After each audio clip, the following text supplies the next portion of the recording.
अच्छा, तो मैंने क्या कहा, torque is to are cross F. R, R क्या है, आर वेक्टर, एफ क्या है वेक्टर, टार्क क्या है वेक्टर।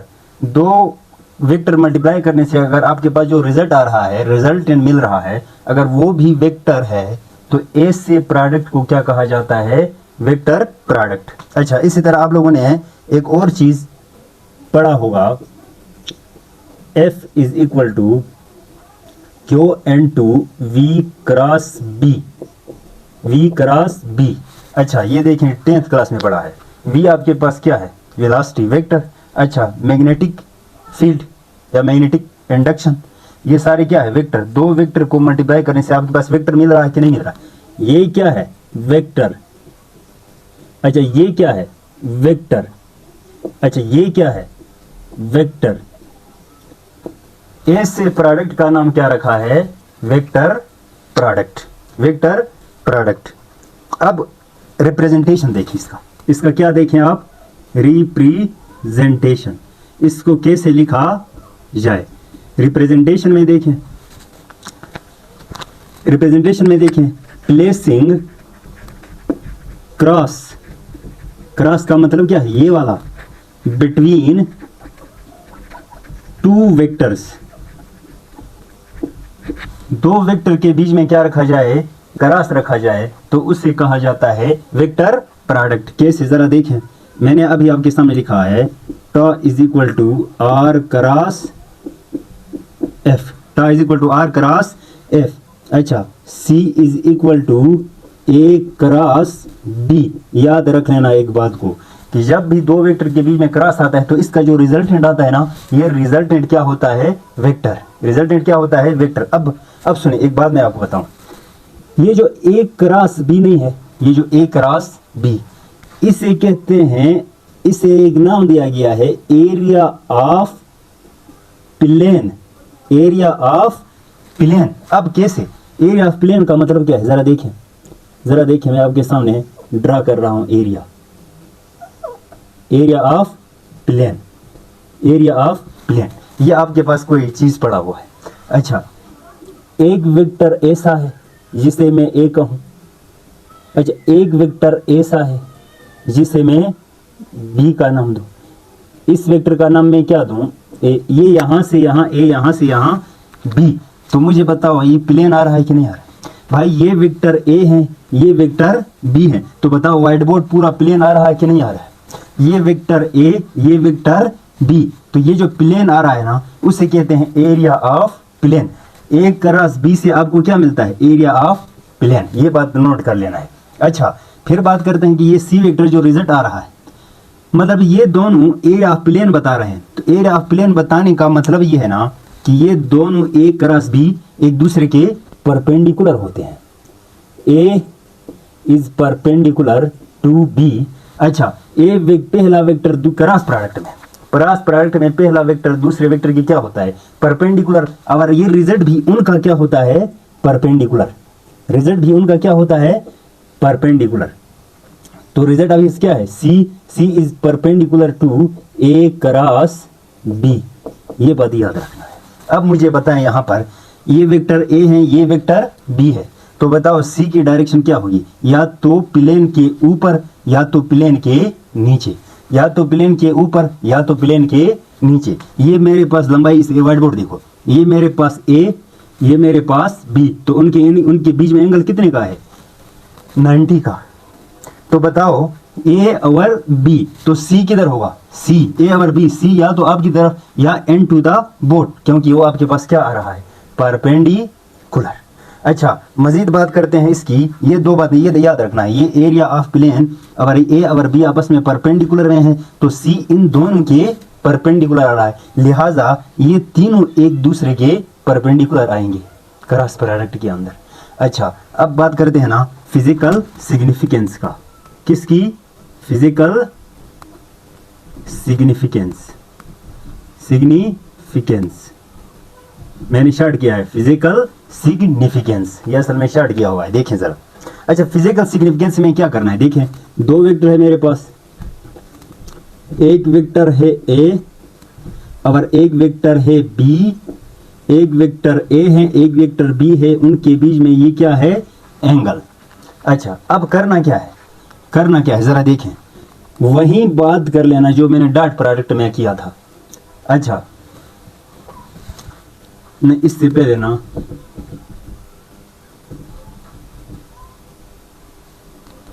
इससे पहले मैं एक रिप्रेजेंटेशन में एक बात कर लूँ ना आपके सामने कि जब हम क्रॉस प्रोडक्ट लिखते हैं तो बीच में क्रॉस लगाते हैं, placing cross between two vectors, तो placing cross between two vectors. तो अब एक बात और आपको बताओ ना, so placing cross between two vectors, so it is also called cross product. Cross product, भाई इसे क्रॉस प्रोडक्ट क्यों कहा जाता है? क्योंकि देखें, हम ए से दो वेक्टर को लिखते वक्त दो वेक्टर के बीच में क्रॉस लगाते हैं, इसलिए हम वेक्टर प्रोडक्ट का दूसरा नाम क्रॉस प्रोडक्ट कहते हैं। वेक्टर प्रोडक्ट क्यों कहा जाता है? क्योंकि रिजल्ट उनका वेक्टर आता है। क्रॉस क्यों कहते हैं? क्योंकि उनके बीच में हम क्रॉस मल्टीप्लिकेशन लगाते हैं, इसलिए उसे क्या कहते हैं? मल्टीप्लिकेशन का साइन में क्रॉस लगाते हैं, इसलिए उसे क्या कहा जाता है? Cross product. अच्छा, अब बात करते हैं फिजिकल सिग्निफिकेंस की। किसकी बात करते हैं? Physical significance. Significance, physical significance इसकी देखें। इसकी फिजिकल सिग्निफिकेंस अगर देखना हो ना, ये देखें मेरे पास दो वेक्टर हैं, इस वेक्टर को मैं कहूंगा ए वेक्टर और इस वेक्टर को मैं कहूंगा बी वेक्टर, और ये उनके बीच में एंगल आएगा। ये उनके बीच में क्या आएगा? एंगल आएगा। तो अब मुझे एक बात आप बता दें, यहाँ से ये उनके बीच में एंगल आ रहा है, तो सबसे पहली बात क्या है? Take complete magnitude of first vector, take and take component of second vector that is perpendicular to first। याद रखना है, that is perpendicular to first।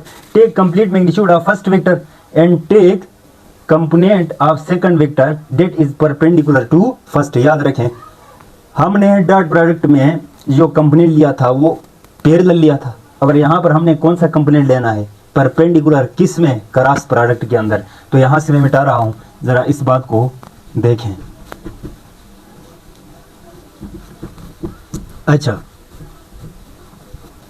अच्छा, इस बात को उठा के इधर ले आना है। ये वेक्टर ए, ये वेक्टर बी, ये उनके बीच में एंगल। तो अब याद रखें, इनका रिजल्टेंट क्या आएगा? सी फर्ज करें उनका रिजल्टेंट है, तो ए क्रॉस बी इस तरह लिखा जाता है ना। अब देखें, C इज इक्वल टू एक वेक्टर कंप्लीट लें, तो मैं बी वाला मुकम्मल तौर पर लेना चाहता हूं। अच्छा, एक वेक्टर मैंने मुकम्मल लिया, दूसरे का वो कंपोनेंट लो जो पहले के लिए परपेंडिकुलर में हो। तो इसके मैं दो कंपोनेंट पहले बना लूं, जरा देखें यार। रिजोल्यूशन में दो कंपोनेंट बनाते थे, एक एक्स कंपोनेंट और एक वाई कंपोनेंट। तो इसका एक्स कंपोनेंट ये होगा कि नहीं होगा? जिसे मैं क्या कहूँ बताएं आप? ए एक्स। और एक कंपोनेंट ये होगा कि नहीं होगा? जिसे मैं कहूंगा ए वाई। तो बताओ, क्रॉस प्रोडक्ट में या वेक्टर प्रोडक्ट में आपने कौन सा कंपोनेंट लेना है? पहले एक तो कंपोनेंट आपने ले लिया है, दूसरा कौन सा कंपोनेंट लें? तो y कंपोनेंट, इसका परपेंडिकुलर वाला ये आ रहा है, इस कंपोनेंट को लेंगे तो मैं इस तरह लिखूंगा a y, और इसको आगे जब हम एक्सटेंड करेंगे तो b n2। y कंपोनेंट किसके बराबर होता था? Sine theta, B A sine theta. तो आपके पास वेक्टर का मैग्नीट्यूड आएगा B A sine theta, B A sine theta, और इसे कहा जाता है magnitude of cross product,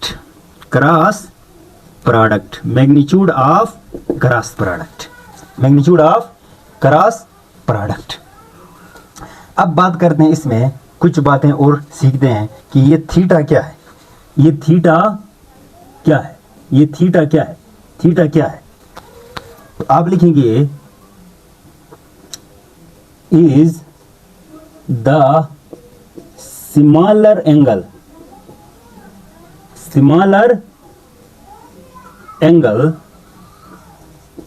between two vectors, दो वेक्टर्स के बीच में स्मॉलर एंगल, स्मॉलर एंगल, ये मेरे पास एंगल 80 डिग्री का है इन दो वेक्टर के बीच में, ये ए वेक्टर और ये बी वेक्टर। तो मुझे बताओ एक एंगल तो इन दो के बीच में ये भी तो हो सकता है ना, ये भी तो हो सकता है 300 ये कितने डिग्री का होगा, टोटल 360, ये 80, तो 280 डिग्री का ये होगा, 280 डिग्री का ये होगा। उनमें स्मॉलर कौन सा, ये वाला, तो ये वाला छोटा एंगल लेना है आपने, बी साइन थीटा के बीच में छोटा एंगल ले लेना है। समझ आ रही है? अच्छा, अब मजीद में आपको कुछ चीजें दिखाना चाहता हूं,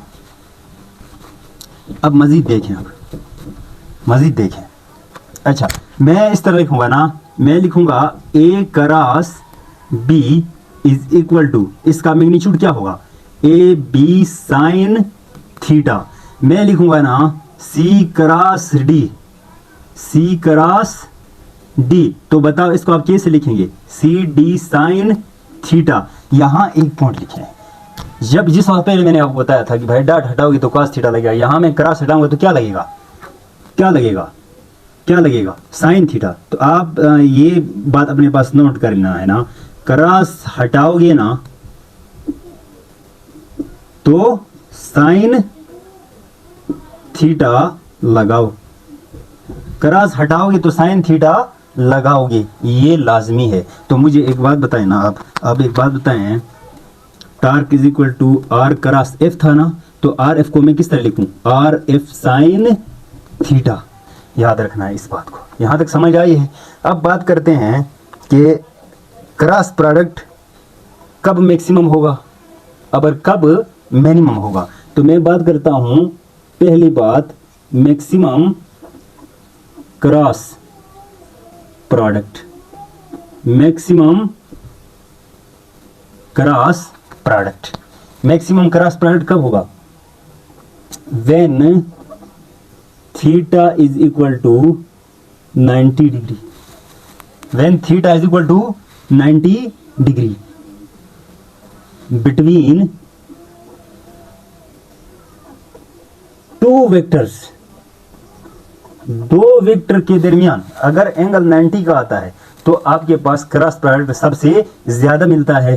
कैसे जरा देखें, सी मेरे पास रिजल्टेंट है ए बी साइन थीटा।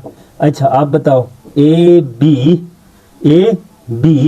साइन क्या, साइन 90। और एक बात का आपको पता है कि भाई sine 90 degree is equal to 1 के बराबर होता है। तो यहां से मैं क्या लिखूं, ए बी 1, तो आपके पास ए बी देखो मैक्सिमम आया कि नहीं आया, ए बी पूरा जितना था ए बी सारा के सारा आया है। इसलिए याद रखना है क्रॉस प्रोडक्ट मैक्सिमम 90 पे होता है, क्रॉस प्रोडक्ट मैक्सिमम 90 पे होता है।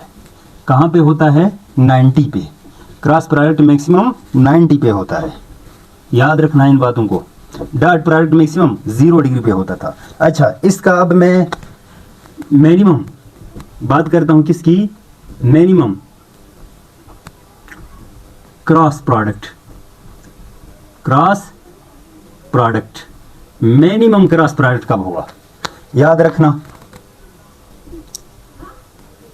When theta is equal to 0 degree or 180 degree. जब दो वेक्टर के बीच में एंगल 0 डिग्री का हो या 180 का हो, इस वक्त आपके पास क्रॉस प्रोडक्ट सबसे कम आएगा। कैसे जरा देखें, मैं लिख लेता हूं C is equal to A B sine theta. अच्छा A B sine theta, theta कितने का, 0 डिग्री का। तो आपको एक बात का पता है sine 0 is equal to 0, sine 180 is equal to 0। तो यहां पर आंसर क्या मिलेगा, A B into 0, answer मिलेगा 0। पर याद रखना है ये 0 ऐसा नहीं लिखते, ये स्केलर नहीं है, ये वेक्टर है। इस जीरो को ए से लिखते हैं क्योंकि ये क्या है, वेक्टर है, और वेक्टर का जीरो ए से लिखते हैं, जिसे हम नल वेक्टर कहते हैं। क्या कहते हैं? Null vector. अब एक बात बताऊं आपको ना, एक बात बताऊं, नहीं पॉइंट लाजमी याद रखें। अब इधर साइन लगाओगे, साइन भी जीरो आएगा, ठीक है ना, तो मिनिमम ये आएगा। अब मुझे कंपैरिजन करने दें थोड़ा। 0 डिग्री से मैं जब मैं 0 डिग्री से 90 डिग्री की तरफ जाता हूं, जब मैं 0 डिग्री से एंगल बढ़ाते बढ़ाते 90 की तरफ जा रहा हूं, तो मुझे एक बात बताओ, आपके पास क्रॉस प्रोडक्ट इंक्रीज होगा या डिक्रीज होगा? तो आप ये बात लिखें ना, cross product magnitude of cross product increases. अच्छा, इंक्रीज हो रहा है। मैं 0 से 90 की तरफ खेल रहा हूं, अभी फिलहाल मैं 0 और 90 के बीच में ले रहा हूं। इसके बाद 90 तक, नीचे से 0 से बढ़ते 90 तक क्या होगा? इंक्रीज होगा। तो सबसे कम कहां पे होगा? मिनिमम यहाँ 0 पे होगा। मिनिमम क्रॉस प्रोडक्ट कहां पे होगा? 0 पे। और मैक्सिमम कहां पे होगा? 90 पे। मैक्सिमम कहां पे होगा? 90 पे। अच्छा, नीचे से ऊपर आप एंगल बढ़ाते हैं, नीचे से आप ऊपर एंगल बढ़ाते हैं तो क्रॉस प्रोडक्ट का मैग्नीट्यूड बढ़ रहा होता है, बढ़ते 90 पे सबसे ज्यादा। अब 90 से वापस आप 0 की तरफ आ रहे होते हैं, 90 से आप वापस 0 की तरफ आ रहे हैं, तो बताओ क्रॉस प्रोडक्ट डिक्रीज होगा कि नहीं होगा? इसका मतलब 0 और 90 के बीच में एक ऐसा एंगल भी है जहां पर क्रॉस प्रोडक्ट हाफ हो जाता है। तो अब बताओ क्रॉस प्रोडक्ट हाफ कब हुआ? क्रॉस प्रोडक्ट हाफ कब होगा? तो मैं इस पॉइंट को यहां लिख रहा हूं, नोट कर लें आप।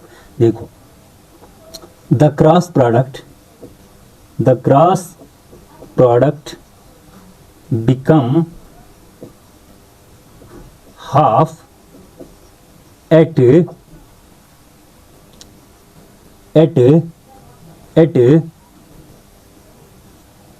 30 degree. Cross product become half at 30 degree. Cross product become half at 30 degree. Cross product become half at 30 degree.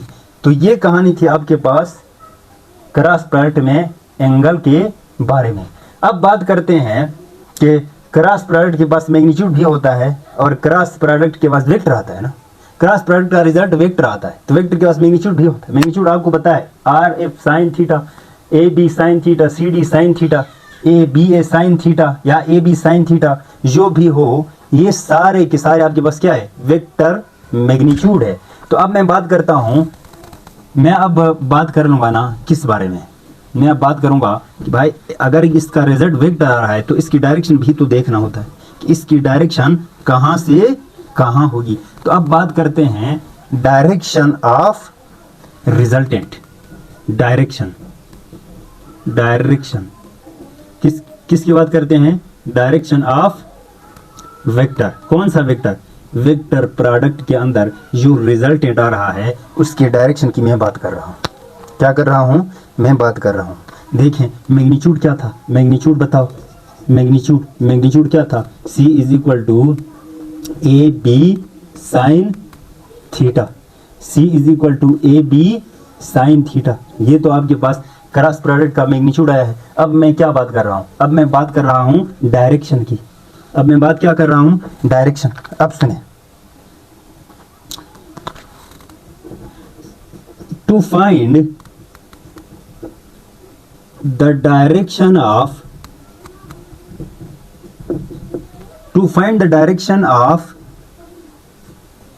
cross product to find the direction of cross product हम यूज करेंगे दो चीजें यूज करेंगे। एक को हम कहेंगे राइट हैंड रूल। याद रखना, जब भी क्रॉस प्रोडक्ट आएगा तो हमें एक राइट हैंड रूल यूज करना है, या आर करके सिक्रीव रूल। सिक्रीव जानते हो? सिक्रीव, वो जो नट खोलते नहीं है, इसे सिक्रीव कहते हैं। इस तरह कोई नट घुमाते नहीं है, इसे सिक्रीव कहा जाता है। राइट हैंड रूल यूज करेंगे या सिक्रीव रूल यूज करेंगे, दो रूल हमारे पास है। अच्छा, अब मुझे एक बात बता दो, C is equal to A cross B, A cross B. मैंने अभी अभी आपको सुनाया था कहानी, फिर देखो ये मेरे पास एक प्लेन है कि नहीं है? ये मेरे पास क्या है? ये एक प्लेन आ रहा है ना, ये मेरे पास एक प्लेन है। यहां अगर ए है तो इस डायरेक्शन में क्या होता था? बी। अब बताओ इन दोनों के बीच में एंगल कितने का है? 90 का है कि नहीं? ये एक दूसरे के लिए क्या है? परपेंडिकुलर। और ये एरिया आपके पास आ रही है। अब सुने कहानी समझो, राइट हैंड रूल। अपना राइट हैंड खोलें, एक वेक्टर की डायरेक्शन में उंगलियों को लगा दें, एक वेक्टर की डायरेक्शन में उंगलियों को लगा दें और सेकंड वेक्टर की तरफ कर्ल करें। जो आपका थंब पॉइंट करेगा वही होगा इस क्रॉस प्रोडक्ट का डायरेक्शन। सिंपल मैं आपको बताऊं ना, ए क्रॉस बी आपको एरिया बताते हैं ना। एरिया वेक्टर है कि नहीं है? हाँ वेक्टर है। एरिया की डायरेक्शन क्या होती है? सरफेस के परपेंडिकुलर। यहां सरफेस के परपेंडिकुलर ऊपर भी आ सकता है और नीचे भी आ सकता है। ये मेरे पास पूरा एक प्लेन है ना? इसकी डायरेक्शन या आपकी तरफ है या एंड टू द बोर्ड आएगी। मतलब इस प्लेन एरिया के परपेंडिकुलर आना लाजमी है। अब मुझे बताएं, जब आप राइट हैंड खोलेंगे अपने उंगलियों को पहले वेक्टर की डायरेक्शन लगा दें और दूसरे वेक्टर की जानिब कर्ल करें। जो आपका थंब पॉइंट करे वही होगा रिजल्टेंट वेक्टर की डायरेक्शन। हाँ अगर आप कहते हैं सर सिक्रू रूल से हमें समझाएं, ठीक है। यहां सिक्रू रखें, यहां पर क्या रखें? सिक्रू रखें। यहां पर सिक्रू रखें। सिक्रू रखने के बाद क्या करो? दूसरे वेक्टर की जानिब घुमाओ। अगर सिक्रू ऊपर आ रहा है, खुल रहा है तो डायरेक्शन ऊपर। अगर सिक्रू बंद हो रहा है तो डायरेक्शन नीचे। ये आपके पास दो तरीके हैं जिससे आप इसकी डायरेक्शन मालूम कर सकते हैं। किसकी? वेक्टर प्रोडक्ट की। अब बात करते हैं इसकी डायरेक्शन या तो ऊपर होगी या तो नीचे होगी। तो जब डायरेक्शन आपके पास फिक्स डायरेक्शन है आपके पास, या तो ऊपर या तो नीचे, तो इसके लिए मैं आपको एक पॉइंट सिखाऊंगा। इसको याद रखें, मैं आपको एक पॉइंट सिखाना चाहता हूं। अब सुने मैं क्या कहता हूं, जरा सुने। मैं कह रहा हूं इसकी डायरेक्शन या तो प्लेन के परपेंडिकुलर, तो प्लेन के परपेंडिकुलर ऊपर और नीचे। ये मेरे पास प्लेन है, इस प्लेन के परपेंडिकुलर मतलब आपकी तरफ भी हो सकता है और एंड टू द बोर्ड भी हो सकता है। मतलब मैं सिंपल ये कहूं एन क्रॉस प्रोडक्ट, मैं सिंपल ये कहूं the cross product resultant, the cross product resultant is axial vector, मैं क्या कह रहा हूं? मैं कह रहा हूं the cross product result is axial vector. आप कहेंगे सर ये एक्सियल वेक्टर ना, ये आपने क्या बोल दी? अच्छा एक्सियल वेक्टर सुने, एक्सियल वेक्टर का एक टाइप है the vector whose direction is along axis of rotation, मैंने कहा वो वेक्टर जिसकी डायरेक्शन एक्सिस पर होती है। एक्सिस का मतलब क्या है? ये देखें ना, सिक्रू रूल किसे? रोटेशन के लिए आता है ना। ये क्रॉस बी जो क्रॉस आता है ये भी रोटेशन के लिए आता है। तो आप मुझे बताएं, ये मेरे पास एक प्लेन है, इसकी डायरेक्शन या आपकी तरफ या इनटू द बोर्ड। दो सिचुएशन पॉसिबिलिटीज दो हैं, या आपकी तरफ या इनटू द बोर्ड। कब आपकी तरफ, आप कब इनटू द बोर्ड? अब सुने, वो डिपेंड करता है आपकी सिक्रू रूल पे। आप सिक्रू रूल देखें, आप ऐसे घुमा रहे हैं इसको, देखो एक वेक्टर ये है, एक वेक्टर ये है, एक वेक्टर पे रखकर दूसरे की जानिब में रोटेट करो। तो मैंने रोटेट कर दिया, एन साइड जा रहा है तो वेक्टर की डायरेक्शन क्या होगी? N side. वापस आ रहा है तो इधर होगी। लेकिन है तो एक्सिस पे है ना, तो ए से एक्सिस पे हो, ऐसे वेक्टर को एक्सियल वेक्टर कहते हैं। और जितने भी क्रॉस प्रोडक्ट हैं वो सारे के सारे क्या आ रहे हैं? एक्सियल वेक्टर से। ये बात याद रखना। एक्सियल वेक्टर क्यों कहा है? क्योंकि जितने भी क्रॉस प्रोडक्ट हैं उन सारों की डायरेक्शन एक्सिस पे होती है। अब एक्सिस के ऊपर भी हो सकती है, नीचे भी हो सकती है, एक्सिस के आगे भी हो सकती है और पीछे भी हो सकती है। तो ये बात नोट करना है। और हमेशा प्लेन के परपेंडिकुलर होती है, हमेशा प्लेन के परपेंडिकुलर। मतलब ये प्लेन है या तो आपकी तरफ या इनटू द बोर्ड, तो बताओ प्लेन के परपेंडिकुलर आएगी कि नहीं आएगी? अच्छा अब बात याद रखो, एक बात मैंने आपको और सिखाया था यूनिट वेक्टर्स के अंदर। मैंने आपको एक यूनिट वेक्टर सिखाया था एन कैप। क्या सिखाया था? N cap. एन केप क्या होता था? What is N cap? N cap, N cap क्या होता था? नजर आ रहा है कि नहीं आ रहा है? अच्छा, मैंने आपको सिखाया था एन केप। ये एन केप क्या मतलब है इसका? The unit vector, the unit vector show the direction of area। ऐसा यूनिट वेक्टर जो एरिया की डायरेक्शन बताए, ऐसे यूनिट वेक्टर को एन केप कहा जाता है। अब मैं सिंपल में ना, मैं आपको असल जो क्रॉस प्रोडक्ट का जो रिजल्ट आता है और इसके बाद हमें डायरेक्शन देखना है ना, वो मैं आपको बता रहा हूं, जरा देखिए, वो मैं आपको बता रहा हूं। अच्छा, इधर देखिए, इधर देखिए, आप लोगों ने कहा था ना, आप लोगों ने ये कहा था ना, C is equal to A cross B. क्या लिखा था? C is equal to A cross B. तो मुझे एक बात बताओ ना, मैं इस तरह लिख सकता हूं C is equal to A B sine theta. अच्छा, ये काफी नहीं है क्योंकि ये वेक्टर, इसकी डायरेक्शन हमें भी बताना है। तो डायरेक्शन आपको पता है प्लेन के परपेंडिकुलर होती है। तो प्लेन के परपेंडिकुलर मतलब एरिया के परपेंडिकुलर एरिया की डायरेक्शन आती है। तो एरिया की डायरेक्शन बताओ, एन केप लगाएंगे कि नहीं लगाएंगे? तो ये इसका कंप्लीट फार्मूला आता है। आपसे पूछा जाएगा एन केप क्या है, एन केप क्या है? तो आप बताओ यूनिट वेक्टर जो एरिया की डायरेक्शन बताता है। आपसे पूछेंगे एरिया यहाँ किधर है, तो आपको ए क्रॉस बी, ये जो ए भी नहीं आया है, ये आपके पास एरिया शो करता है और ये उसकी डायरेक्शन शो करता है और थीटा दो वेक्टर के बीच में एंगल शो करता है। समझ आ रही ना? तो ये कहानी थी आपके पास किसकी? वेक्टर प्रोडक्ट या क्रॉस प्रोडक्ट की। इसको सही तरीके से समझ लेना है। अब बात करते हैं, जिस तरह एक लॉ होता है कम्यूटेटिव लॉ।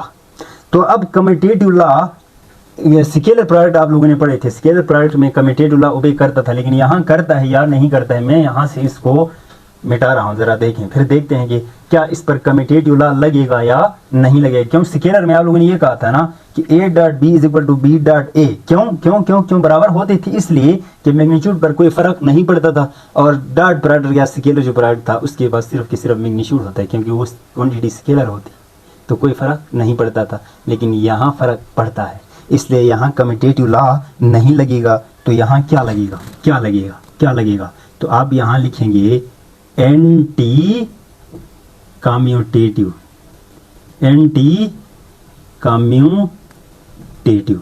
अब ये एंटी कम्यूटेटिव की क्या मतलब है? एंटी कम्यूटेटिव का क्या मतलब है? मतलब क्या है? मतलब है opposite, opposite of commutative, commutative, anti commutative law, anti commutative law. तो मैंने कहा अपोजिट ऑफ कम्यूटेटिव लॉ।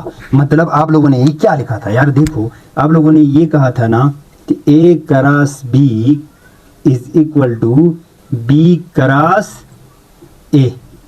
इससे कहते हैं कम्यूटेटिव लॉ। इसे क्या कहा जाता है? Commutative law. यहां माइनस लगेगा, उसे कहते हैं anti commutative law, anti commutative law. मतलब मैं यहां से लिखूंगा ना vector product, vector product obey anti commutative, anti commutative law. मतलब ये एंटी कम्यूटेटिव लॉ ओबे करता है, मतलब कम्यूटेटिव लॉ ओबे नहीं करता है। आप कहेंगे एंटी कम्यूटेटिव लॉ, तो कम्यूटेटिव लॉ ओबे क्यों नहीं करता है? अच्छा, A cross B, A cross B, ठीक है, A cross B, A cross B. तो बताओ डायरेक्शन कहां आती? ऊपर। अच्छा, बी क्रॉस ए, तो डायरेक्शन कहां आती? नीचे। नहीं समझे? ए क्रॉस बी डायरेक्शन ऊपर, बी क्रॉस ए डायरेक्शन नीचे। एक वेक्टर ऊपर आए, एक वेक्टर नीचे आए, क्या ये वेक्टर बराबर हो सकते हैं? क्या ये वेक्टर बराबर हो सकते हैं? तो ये वेक्टर बराबर नहीं होते, इसलिए हम कहते हैं A cross B is equal to B cross A possible नहीं है। बल्कि A cross B is equal to minus B cross A, ये कैसे बराबर हो सकते हैं? अब इधर देखो, मेरी बात समझे, अब मेरी बात समझे गौर से। ए क्रॉस बी दो वेक्टर हैं, तो ए क्रॉस बी की डायरेक्शन की कहां होगी? इधर देखो, इधर देखो, इधर।